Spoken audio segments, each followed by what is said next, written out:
Hello, friends. Welcome to the Spoken Word Poetry with a Purpose.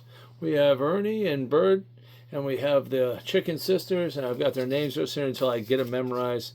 That's Mala, Noah, Hogla, Milka, and Tirzah. This is from Numbers 26. These are the daughters of Zelophehad. So I want to remember these. Mala, Noah, Hogla, Milka, and Tirzah. That's the Chicken Sisters from Numbers 26. Amen. We are here to do a poem today. It's called Everclear. Let's just jump right on in. For since the creation of the world, God's invisible qualities, eternal power, and his divine nature have been clearly seen, being understood from what's been made, so that people are without an excuse. Romans 1:20, and this is called Everclear.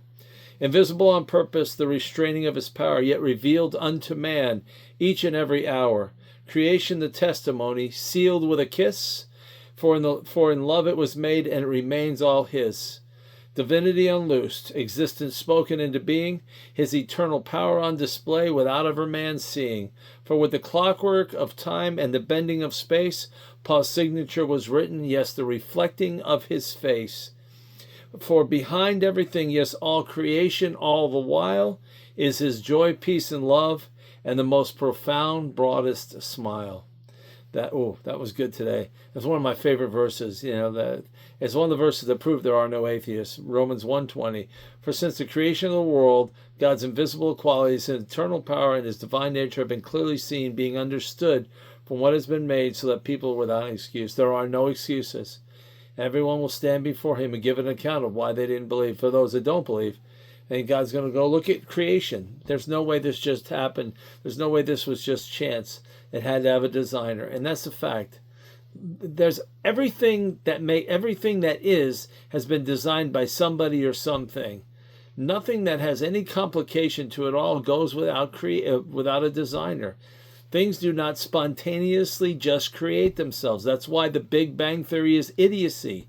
Some big explosion in the space, self-sustaining, self-creating explosion created all the beauty, personality, color, love, all that stuff. No, it's impossible. It's foolishness.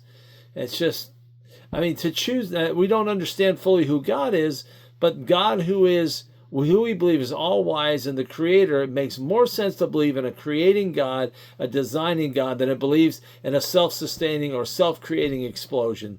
And if you just think about that for 3 seconds, you'll see how literally and crazy it is to believe in the Big Bang Theory. It's folly. It's men exalting themselves above God, unfortunately. So here we go. Poem. Sorry to go rambling there, but that's a fact.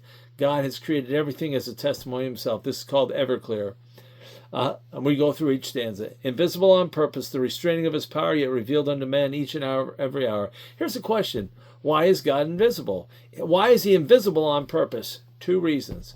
Because if he showed all of his glory, from the beginning we saw all of his glory, people would worship him for one of 2 reasons, and both of them are wrong. They would worship him out of total fear, because they would see his awesomeness, his magnificence, and they would go into their own selves, in their own hearts, in their own minds. They'd be so afraid, they'd just fall on their knees in dreaded terror and worship of this God who can just stuff them out like this, because they see how terrible he is as far as the overwhelming nature of who he is. So they'd worship him out of fear, or they'd worship him because they wanted a sugar daddy, they wanted a Santa Claus, they wanted a butler, they wanted God to grant make all their dreams come true. No real relationship, just a gimme relationship. And God didn't want a gimme relationship, and he didn't want a relationship based on fear. He wanted a relationship based on love. And we're going to get more into the poem with that. And this is that's why a loving God created a beautiful world, a beautiful universe for us to look at it and go, wow, God is so cool to make all of this. This is amazing.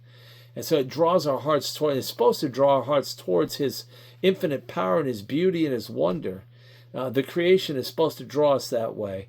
But he's invisible on purpose because men would misunderstand him and misworship him and misfollow him, or follow him amiss and worship him amiss. And God wants everything based on free will and love, which coexist perfectly together. Creation, the testimony, sealed with a kiss, for in love it was made, and it remains all his. It's all his. He owns the cattle on 1,000 hills. He has the deed to this planet. He has the deed to the universe. But he made it with a kiss. I like that. Creation, the testament. Creation is his testimony. He sealed it with a kiss. He did it in love. He did it in love. That's what he did. And in love it was made, but it remains all his. It's still all his, but it's all shown us and given to us in love.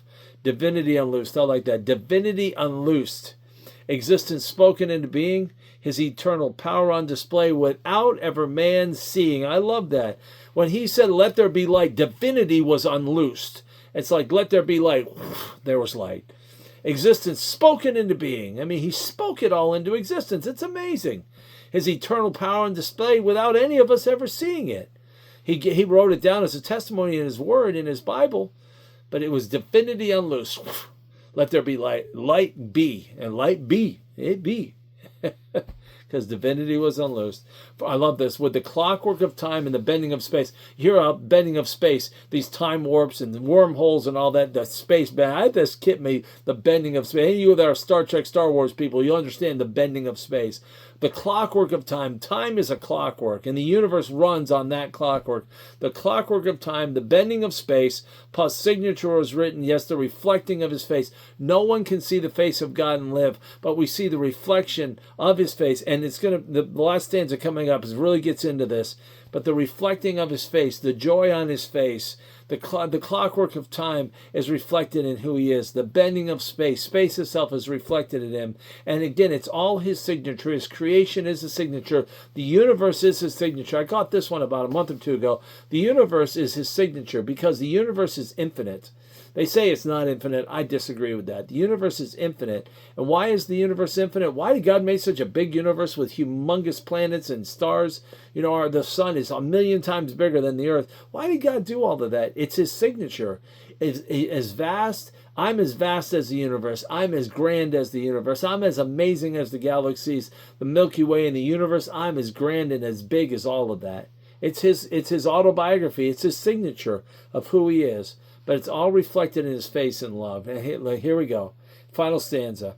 For behind everything, yes, all creation, all the while, in his joy, peace, and love, is the most profound, broadest smile.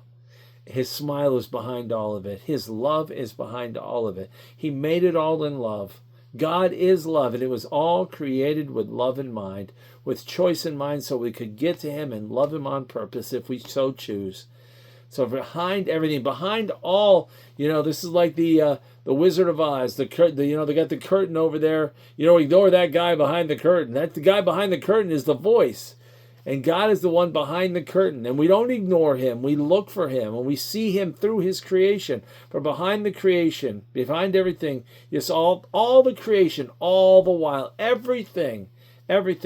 All of the creation, all of it is powered by his love, his peace, his joy, and all of these things, all these wonderful things, and the most profound, broadest smile. If you could tear everything away, you could see the face of God right now. You'd see him smiling down at you in love. That's what you'd see. And that's what all the children of God, according to Revelation, even Mo didn't get even the great Moses, who lived 120 years and served God for 40 of those 120, did not get to see the face of God. When we are in eternity, we're in the new heavens and new earth, it says that we will see, all of his children will see the face of God. We're going to see the face of the one who made it all for us. Whew, good stuff, kids. Anyway, there you go. That is Everclear. This is the spoken word poetry with a purpose. Hope you enjoy the song today. The song is Ignorant. It's from 1 Timothy 1. I don't remember. My mom gave it to me. So it's from 1 Timothy. And without remembrance, and 1 Timothy, wait a minute, hold on, don't go anywhere. 1 Timothy 1, 12 through 15. 1 Timothy 1, 12 through 15.